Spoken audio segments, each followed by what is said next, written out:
इस वीडियो में हम बात करेंगे कि अगर नौकरी में बार बार एक शहर से दूसरे शहर में तबादला होता है और कोई केस कोर्ट में चल रहा हो तो क्या उस केस को भी बार बार ट्रांसफ़र कराया जा सकता है या फिर नहीं।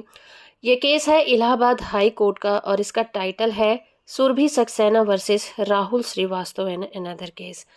इस केस की सुनवाई जस्टिस सुभाष विद्यार्थी की बेंच कर रही थी।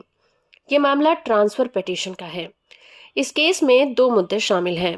एक तो नाबालिग बच्चे की कस्टडी का और दूसरा डाइवोर्स का। करंटली ये केस लखनऊ के फैमिली कोर्ट में चल रहा था। एप्लीकेंट जो कि बैंक ऑफ बड़ौदा में कार्यरत है, उनका ट्रांसफ़र बरेली हो जाता है और वो अपनी सुविधा के अनुसार इस केस को बरेली में ट्रांसफ़र कराना चाहती थी। उसके वकील ने कोर्ट में तर्क दिया कि सुप्रीम कोर्ट की गाइडलाइन है कि ट्रांसफ़र पिटीशन में पत्नी की सुविधा को ध्यान में रखा जाना चाहिए।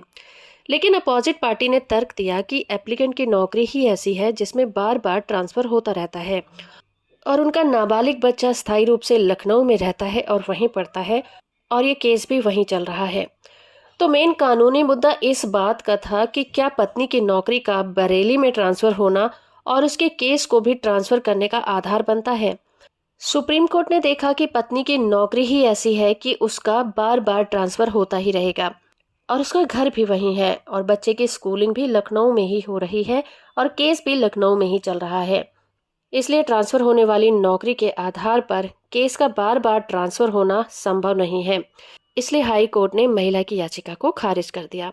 होप कि ये वीडियो आपको इन्फॉर्मेटिव लगी होगी। वीडियो को लाइक और चैनल को सब्सक्राइब करना बिल्कुल मत भूलिएगा।